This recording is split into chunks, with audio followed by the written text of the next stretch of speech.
The next step coming up is going to be practical mixed network designs, strong metadata protection for asynchronous messaging.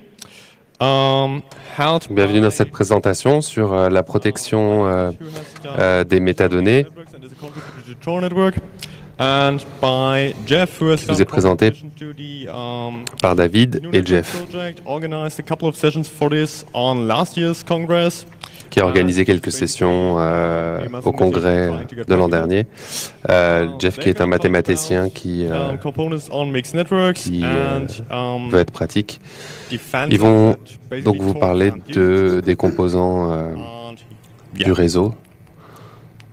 Welcome now with a big round of applause, okay? Now? Good. Yeah. Okay. So I'm Jeff. This is David. Je suis Jeff. Voici David. We're going to be telling you some aspects about. Nous allons vous parler de plusieurs aspects des MixNet. I'm an academic involved with the GNU-Net project. Moi, je... Involved with the Panoramix project. Okay. So first of all, to be clear, of course, Être clair.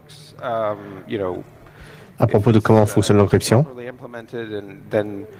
We have a huge amount of trust in it. We even have sort of slides showing that the most powerful adversaries in the world can't. Nous avons plein de slides. So this is fine. However, we have to worry about the metadata leakage. Nous avons dans le monde besoin de nous méfier de la fuite de tout ce qui pourrait être metadata. So. Yeah, it's time to actually start addressing these things. Okay, so existing solutions to traffic analysis. À l'heure actuelle, la principale solution Tor program and project. Pour s'en prémunir, c'est l'usage de Tor. We know as of 5 years ago, they considered 5 ans auparavant, even the NSA considered même la NSA Tor to be quite considérait que Tor était suffisamment efficace pour empêcher toute forme de localisation massive. Tor avait été conçu not protect against an adversary who can see both ends of the Tor circuit. So this de manière à empêcher une localisation entre deux usages même au sein du réseau Tor. Is if you have a website that is si vous avez un site, of course, then somebody can have fingerprinted this website in advance, have some description of its traffic profile, and they can tell if you're just from looking at your connection if you're accessing that website over Tor. So okay, so donc juste en regardant vos connexions, il peut voir si vous accédez au site par Tor. Donc on va pas avouer être vaincu tout de suite sur Internet. On va pas se laisser défaire si rapidement. Donc, est-ce qu'on peut envoyer un petit message à nos amis de chez Tor? Donc, le problème d'utiliser Tor comme transport de messages, c'est que fréquemment, les personnes qu'on veut protéger sont dans le même pays ou sur le même ISP. Donc, les propriétés originales des adversaires qui peuvent voir les deux côtés de la connexion peut rapidement être vue. Donc, comment est-ce qu'on peut garder les métadonnées de nos messages privés? Donc, on va dire, voilà, on va passer sur le Mixed Network. Qu'est-ce qu'un Mixed Network? Donc, c'est orienté message, contrairement à ce qui est orienté stream. C'est un réseau de switching de paquets non. Voilà, on a plusieurs étapes de chiffrement, plusieurs stratégies. Donc voilà un diagramme d'architecture. Donc on voit qu'il n'y a pas de nœud de sortie. Donc il n'y a pas de conversation avec Internet comme dans Tor. Donc on a un PKI. C'est une autorité, un système autoritaire. Et on a quelques différences entre MixNet et Tor. Une différence importante, c'est qu'on peut faire du decoy de communication, quand on voit sur le diagramme, entre les mix nodes et la destination. Donc, un des problèmes avec Tor, c'est que même si on voulait faire de la déviation de trafic, on ne peut pas, parce qu'on peut toujours voir la connexion qui arrive de l'autre côté. Donc on a toujours une analyse qu'on peut faire avec Tor. Donc un peu d'histoire ici.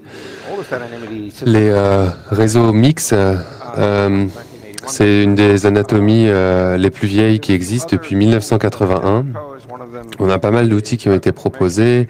L'un, c'est la récupération de données privées, PIR, quand on veut par exemple récupérer des informations sur des bases de données, mais la scalabilité est très mauvaise.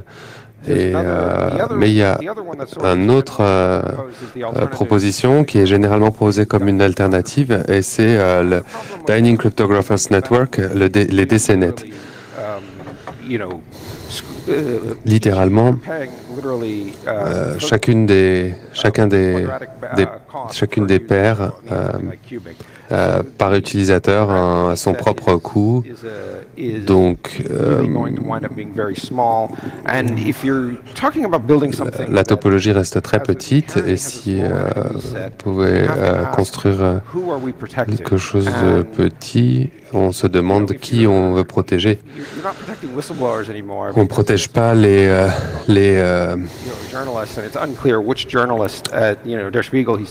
whistleblowers parce que voilà, ils vont essayer de communiquer avec les journalistes. Donc, la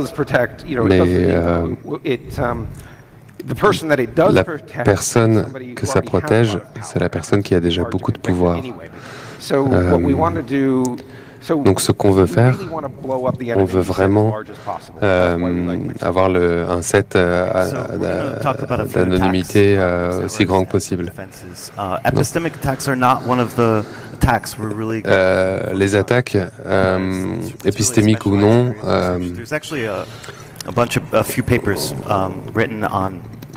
sont ce pourquoi on veut se prévenir. Donc, il y a pas mal de documents qui listent comment se connecter sur les PKI et récupérer les informations d'un côté à l'autre. Je pense qu'il faut mentionner que notre PKI est nécessaire et que tous les clients l'utilisent et que tous les clients connaissent la structure du réseau. D'habitude, les chercheurs, quand ils parlent de PKI, se demandent qui peut avoir connaissance de l'intégralité du réseau et ce qui pose problème de scalabilité. There are other ideas you can do. So on the idea of sort of making it more secure beyond just these people, there's projects like Authority. Pour rendre le réseau plus sécure pour certaines personnes, there's other things like we have some people in the GNU network. On le rend de moins en moins scalable. Generally, these peer-to-peer networking projects to try and come up with, distributed PKIs had very serious attacks against them, these epistemic, and especially these epistemic attack type things. So, and you're not going to completely fix those. So the way that you would have a distributed PKI is you would have to prove that you really know how bad the attack is, and then argue that this is better than some 9 people or whatever possibly being compromised. But we don't want to talk too much about this because this is not our area of work, but we just want to mention there's a lot of interesting stuff there. And right now, so since we're leading from the epistemic attacks, David's going to tell you about. Donc David va vous parler de l'attaque épistémique et de la scalabilité de cette topologie. Donc les mixnets peuvent utiliser des topologies de cascading. Donc tout le monde utilise la même route, mais c'est un peu différent de Tor, où la non-prédictibilité du routing est utilisée comme une propriété de base. Dans la partie MixNet, on peut utiliser la même route que tout le monde, mais c'est un problème de scalabilité. Donc on a ce qu'on appelle les routes libres, free route, ou les topologies stratifiées. Mais les routes libres, free route, voilà. Et on a des documents qui documentent ça. Un autre, voilà. Voilà. Donc Tor a grandi avec ces concepts-là. Et la partie free route peut être une alternative intéressante. Donc ici, on a un autre diagramme sur la stratification et les couches. Donc chaque couche mix 0 peut se connecter avec une couche mix 1, etc. Donc ici, c'est le design stratifié. On va en parler un peu plus en image. Donc ce qui est intéressant ici, c'est que c'est très simple de calculer chaque nœud, ce qui est beaucoup plus simple que dans FreeRoute pour retrouver la topologie, et la scalabilité est très bonne également. Donc,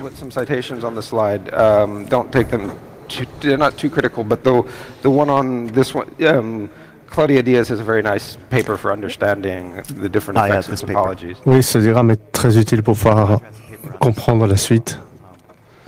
Okay, so why isn't this Tor? Well, the main thing that we can say is that Tor doesn't Pourquoi est-ce que Tor n'est pas un mixed network? At a particular point in time are basically the same packets going out. You pretty much know. Vous devez savoir certainement la stratégie des mixed networks. What a mixed strategy actually does is it adds latency to reduce the correlation between packets. Ils ajoutent en fait de la latence, ajoutant du délai entre les paquets. David Chum in 1981 with his first MixNet paper described this threshold mix. So say this mix had a threshold of 4, would accumulate 4 input messages. Par exemple, sur cet exemple, nous avons un réseau qui peut prendre jusqu'à 4 messages, qui a un seuil de 4. Il prend jusqu'à 4 messages avant de les laisser sortir. Si j'étais victime d'une attaque, l'attaque devrait attendre que le réseau mix soit vide. And then when a target message enters this mix, I could send my own messages and cause it to... À ce moment-là, je pourrais envoyer mes messages dans le réseau, le saturant. I would recognize all the ciphertexts of my own messages, and the one message I don't recognize is the target message. And you can keep doing this for each hop, and this is called a N-1 attack, or blending attack, and there's a lot of variations on them.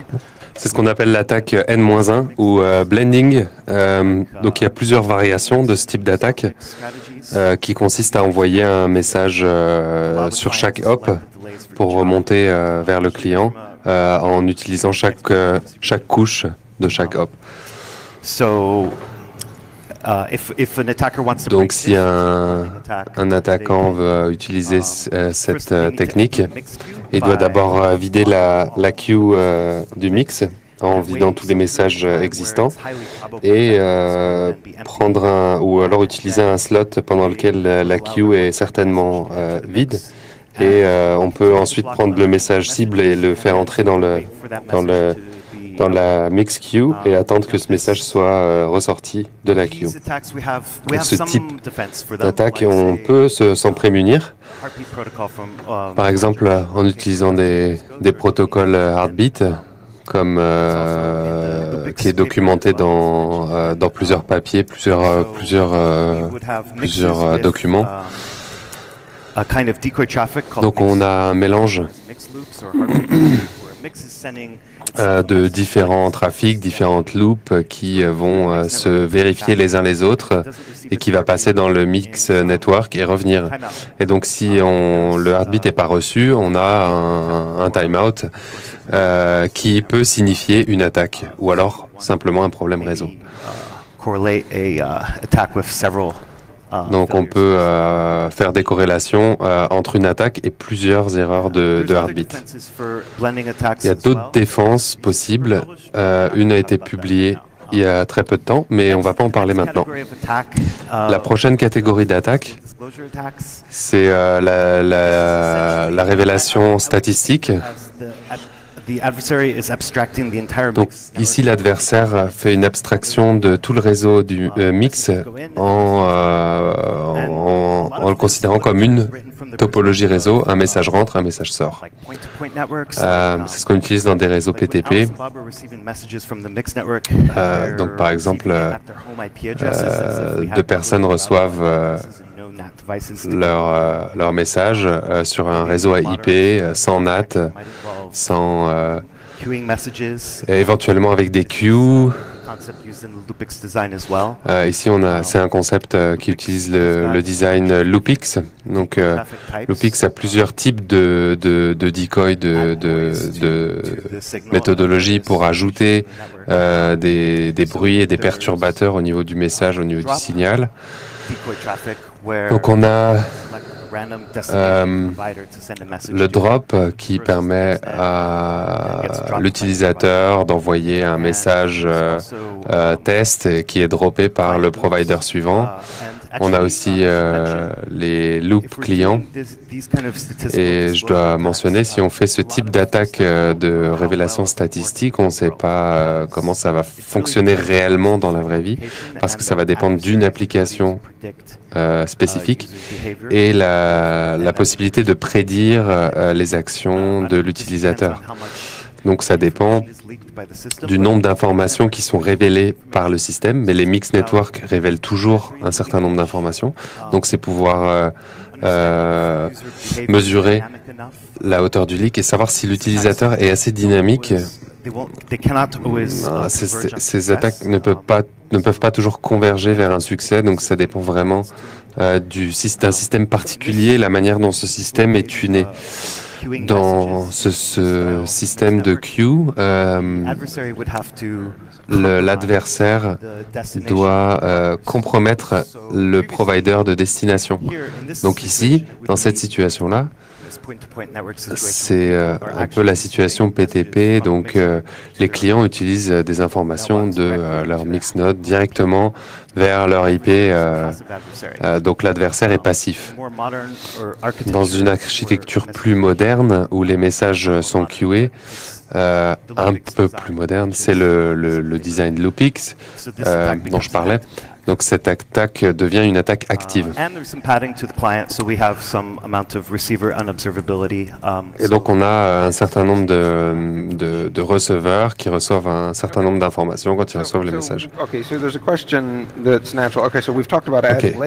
Donc on a parlé de latence et de trafic. Est-ce que c'est suffisant? Est-ce que je peux m'en sortir avec moins que ça? La réponse à ça semble être non. Des mesures artificielles, mais l'anonymisation ne peut pas vraiment scaler mieux que le trafic chiffré et la latence, multiplié par la latence. Donc, est-ce que rajouter du trafic couvert dans Tor, est-ce que ça pourrait vraiment aider? C'est pour des petits messages, oui, mais... Donc,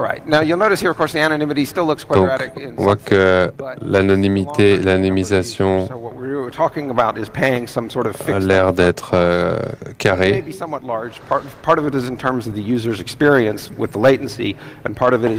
Mais pas au niveau des utilisateurs et la corrélation avec les connexions réseau et les coûts réseau.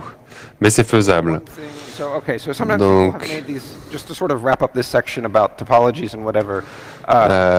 Donc on a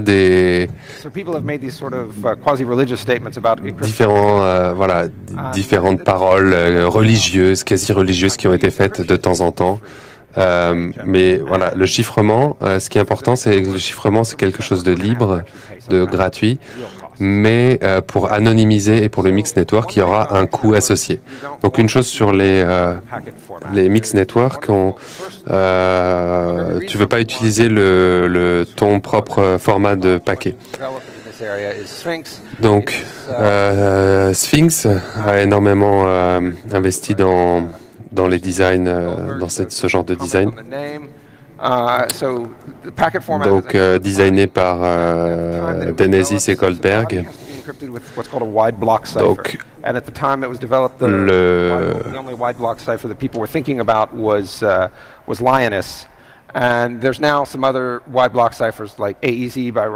donc on a les deux parties du message qui sont différenciées l'une de l'autre, le body et le header. Donc voilà hein, le format du paquet. Donc on a le header qui a trois parties. La première partie c'est la clé publique, le curve point elliptique. Ensuite on a le body, donc le contenu, donc qui est chiffré. Et une manière de penser à ça, c'est on a un échange de clés entre les mix nodes qui est fait voilà, pour chaque paquet au niveau du header et le mix node suivant compute pour le paquet et donc le mix node doit gérer toutes ces différentes informations. Donc ce qui est important, c'est les règles. Ce que Sphinx fait, c'est définir les règles de gestion du chiffrement. Donc pourquoi est-ce que c'est delta? Donc, pourquoi est-ce qu'on ne mac pas le delta? C'est très dangereux. Si on n'utilisait pas de mac, le message sortant serait voilà, arbitraire avec un check au moment de l'arrivée du message. On n'utilise pas de string, on utilise un white block. Donc ça, c'est une voilà une. Still an attack. Why would we tolerate even a one-bit tagging attack? And the answer is that anonymous receivers really matter. Donc les receveurs anonymes sont vraiment importants. Il y a quelques choses importantes à savoir.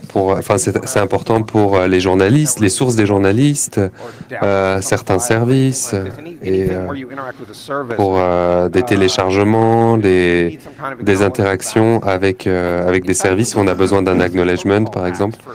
Et donc, c'est ce protocole qui agit comme messaging. Donc il faut l'acknowledge du protocole. Donc pourquoi on fait des receivers anonymes? On crée en fait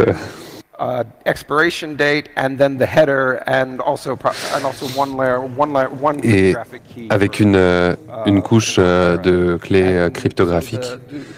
Le receveur qui fait un mix du SERB, qui l'attache au C'est ça, génial. Ok. Maintenant, on va passer sur quelque chose de plus compliqué. Si vous regardez à l'échange de clés, l'expéditeur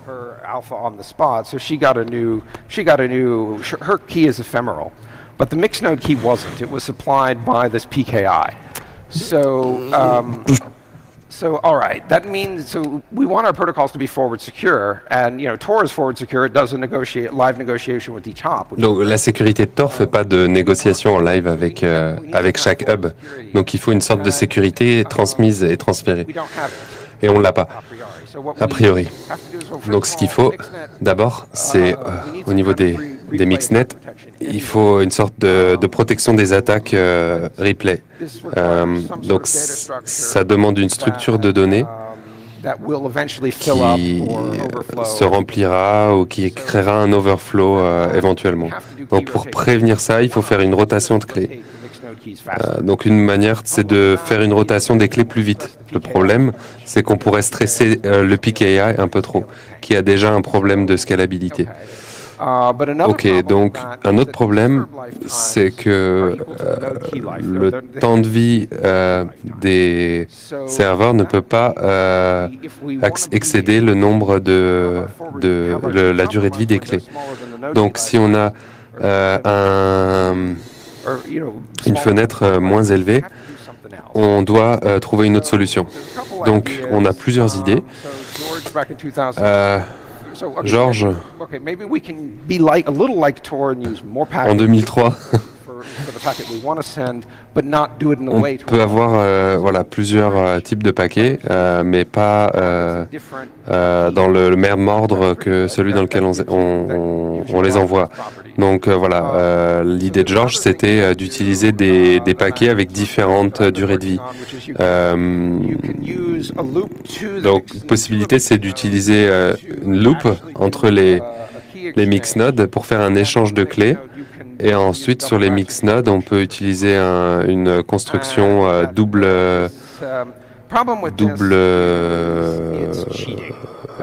lecture, double chiffrement, mais bon, c'est un peu de la triche et on voudrait pas le faire sur tous les hops parce qu'on n'aura pas une bonne corrélation des paquets. Donc en général, on demanderait qu'est-ce qu'on veut, comment on veut faire pour gérer la sécurité de nos mix nodes. Je ne veux pas trop en parler, mais voilà, en général, on peut parler des différences entre les technologies de base pour l'échange de clés et les propriétés qu'on peut en sortir dans le contexte de Sphinx. Donc, tout ce qui est basé sur les courbes, voilà, on ne voulait pas couvrir ça dans le contexte post-quantum. On ne sait pas si ça fonctionne avec LWE. Donc notre stratégie de triche, ça nous donne pas mal de there's another nice property that it gives that you can't really get any other way, which is that the blinding thing is hybrid. You can actually have a hybrid post-quantum property. And that means that you can use both an elliptic curve and this post-quantum key exchange. And if either one of them is... On peut utiliser la stratégie elliptique et l'échange de clés. Et si vous essayez de mettre en place ce genre de construction, la partie LWE pourrait ne pas recevoir ce problème à cause des assumptions cryptographiques du protocole. Mais voilà, LWE est probablement un des meilleurs moyens pour gérer l'échange de clés. Mais je pense qu'on peut probablement trouver quelque chose qui, éventuellement, qui pourrait avoir un peu le même schéma que LWE, mais avec une ponctuation et des connexions un peu différentes. Donc je suspecte que ça pourrait être fait de manière plus rapide avec LWE. Okay, so mixed networks, they're unreliable, they're packet switching. Donc, les mixed networks sont pas super fiables pour switcher les paquets. Now, an automatic repeat request. Les attaques par répétition automatique. That has protocol acknowledgements and retransmits, and you can do this over mixed networks, but it leaks extra information. Every ACK you send could potentially be used as. Donc chaque acknowledge envoyé peut éventuellement être utilisé pour faire une attaque. Donc c'est relativement simple. Dans chaque retransmit. Donc voilà, le but c'est d'avoir le moins d'informations possibles leakées à chaque opération. Donc on a 3 couches cryptographiques dans notre stack à ce moment-là. Donc sur le projet sur lequel on travaille. Donc Downing Angel a écrit un layer cryptographique basé sur Noise Cryptographic Network, qui est basé sur on a sur les liens, les couches de liens, on a la partie MixNet dont Jeff a parlé tout à l'heure avec Sphinx, et on a le client end-to-end. Donc ici, on a encore un diagramme Loopix. Voilà, on a Alice qui envoie un message à Bob, et Bob peut récupérer son message plus tard à partir du provider. Avec des changements relativement simples dans ce design Loopix, on peut avoir pas mal de stratégies possibles pour éviter que Alice et Bob ne parlent de manière directe, mais pour permettre à Bob de récupérer le message de manière anonyme, ce qui pourrait augmenter les latences. Donc, une des choses, on voudrait utiliser PIR pour la récupération. Un des problèmes ici, c'est avec on va avoir beaucoup d'assumptions, la manière dont on modèle la topologie pourrait être très complète, c'est très complexe. C'est sympa quand tu es un étudiant gradué, mais sinon c'est très compliqué à mettre en place dans la vie réelle. Donc, si on voit ici, le MixNet va vous donner les propriétés de l'endroit caché pour le message. Si on voit ici, avec le design Loopix simple, on n'a pas vraiment de propriétés complexes pour cacher le lieu sur lequel le message arrive. Mais voilà, c'est très facile de trouver où est Bob au moment où son IP adresse se connecte, son adresse IP se connecte. Un modèle, voilà. C'est ce que David disait, le message peut être hacké à beaucoup d'endroits. Mais il y a un moyen de fixer ça. Ça demande de modifier un peu le string. Mais l'idée, c'est qu'on a, voilà, au milieu, on a l'image du stockage. Donc c'est une sorte de serveur de mail. Et le récepteur ici peut se déplacer autant qu'il veut et ses contacts et ses messages peuvent l'atteindre de différentes manières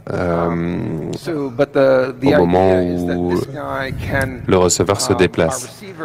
L'idée, c'est que le receveur ici peut envoyer des informations vers ce point central, et quand il se reconnecte, le message lui sera envoyé. Donc on peut vraiment découpler le message. Ce qui est intéressant à la fin de la journée, c'est que on a la possibilité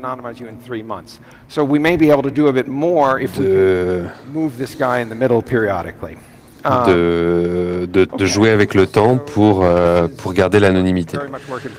Mais voilà, ça c'est quelque chose qui est encore en cours de développement, donc c'est pas encore quelque chose de sûr et de fixe.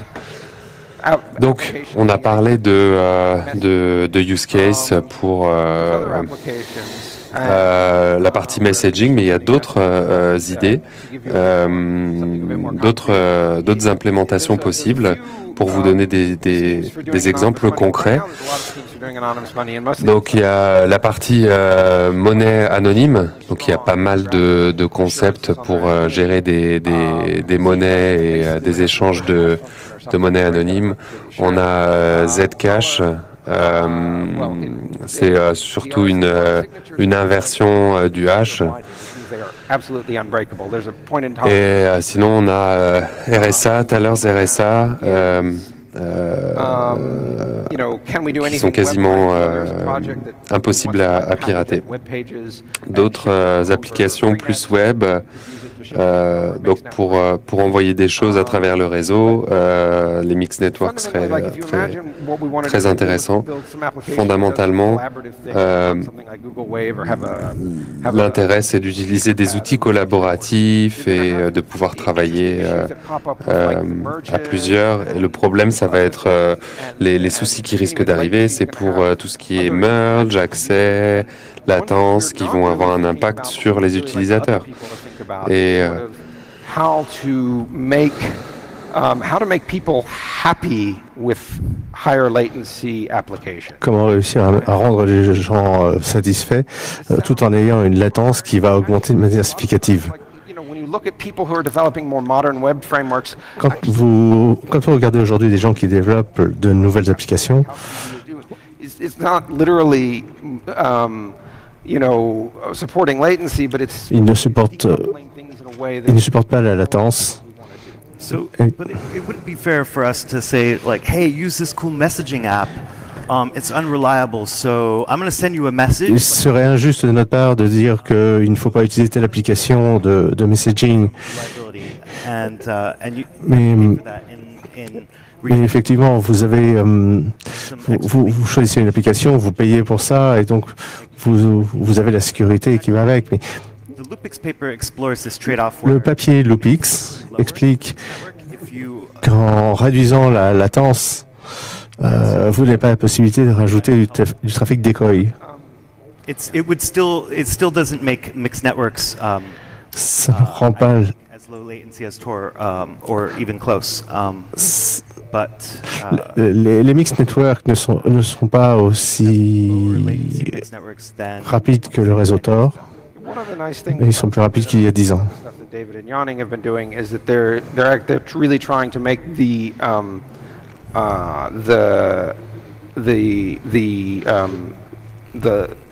reliability measures work. La fiabilité des mesures prises.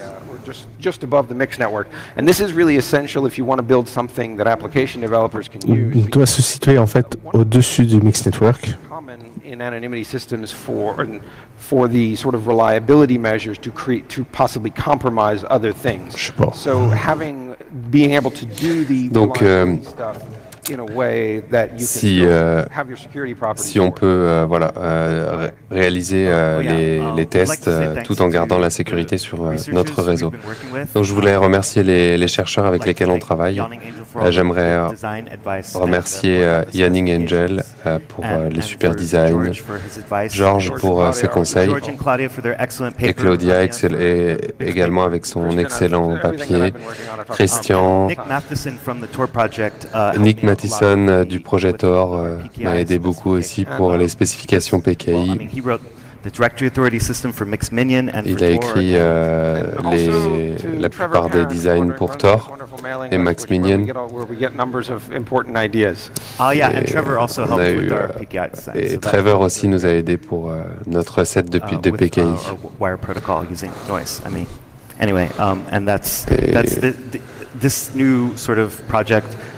Voilà ici les informations sur le projet, sur ce nouveau projet de Mix Network. Et c'est ça, c'est tout.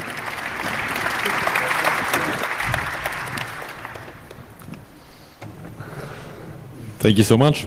Merci beaucoup. Si vous avez des questions dans la salle, on va prendre des questions maintenant. Do we have questions from the internet, from the IRC network? No questions from the IRC. There's one question on microphone 1. Pas de question d'internet, mais une question au microphone 1. Tu as mentionné les latences plus élevées dans Tor. Est-ce qu'on parle de secondes, de minutes? Donc les latences seraient plus élevées que Tor. On ne sait pas trop en attendant, tant qu'on n'a pas tuné notre mix network pour le moment. Donc le but, c'est vraiment pas de délivrer un système général, global comme Tor. C'est vraiment pour des applications spécifiques. Donc chaque application a des schémas spécifiques par rapport à l'utilisation des données. Et donc la latence ne sera pas forcément là après le tuning du réseau. Donc on a une idée qui peut être de l'ordre des minutes éventuellement. Donc certains chercheurs sont en train de publier des papiers sur le découplage du réseau et des latences dans les mixed networks. Microphone number 2, your question? Vous avez mentionné que les mixed networks avaient une meilleure scalabilité que le réseau Tor. Well, we want to have, I mean, if you're trying to build a replacement for email and you want everyone in the world to use it, if you work through, like, a sort of very bullshit back of the envelope computation, there's an argument that you're... Donc, si on essaye de construire un réseau, on a le fait de centraliser les PKI et n'importe quel autre système, c'est 10 millions de fois mieux qu'envoyer les messages à tout le monde. Ça, c'est un concept standard. Donc, on a besoin, donc voilà, il y a ça. Mais la chose spécifique, quand j'ai dit que c'était moins un problème chez Tor, c'est que Tor peut faire des choses assez intelligentes, comme quand ils ont publié la liste des PKI. Et les nodes, en fait, ne téléchargent pas toutes les informations.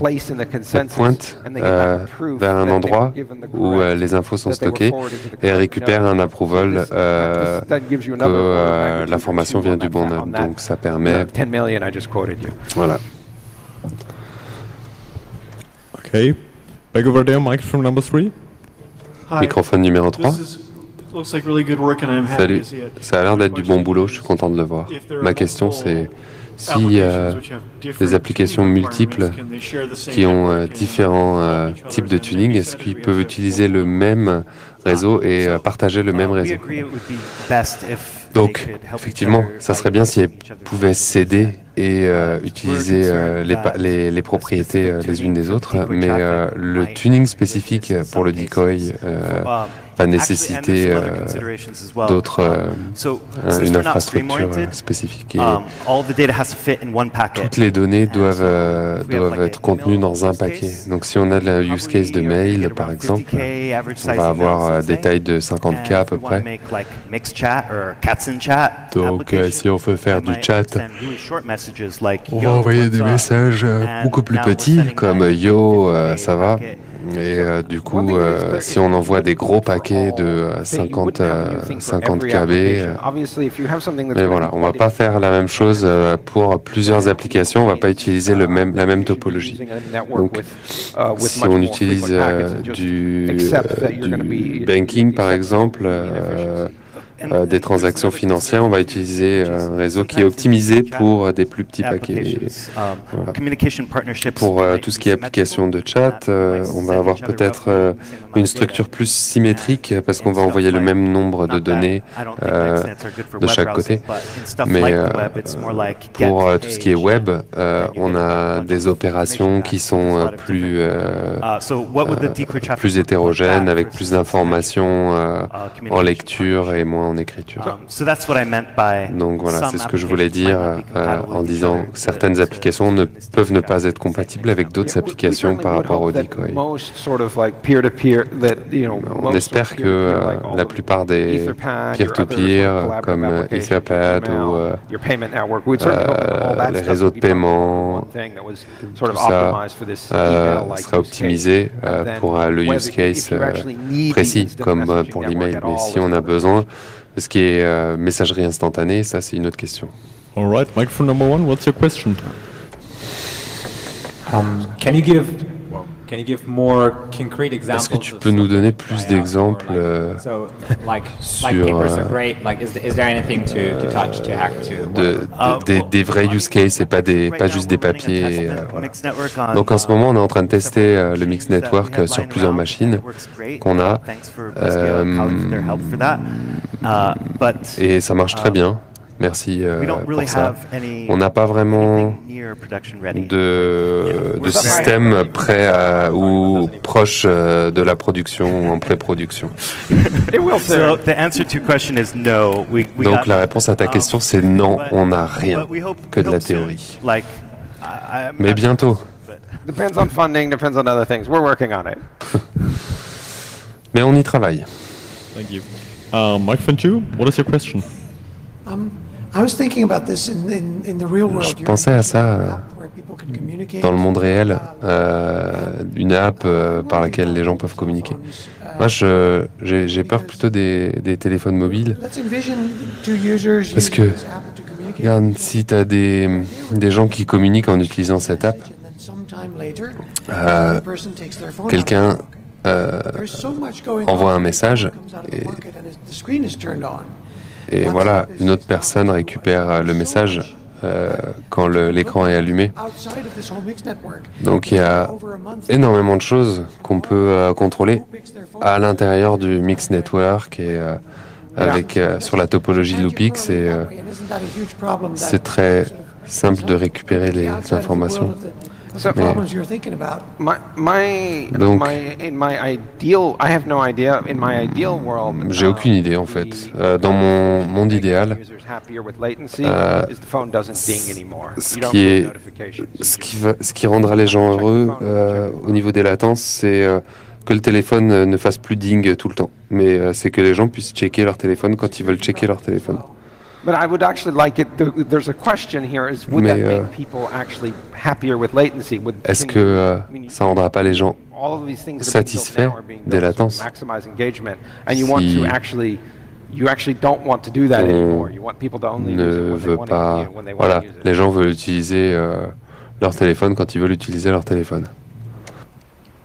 All right, thank you.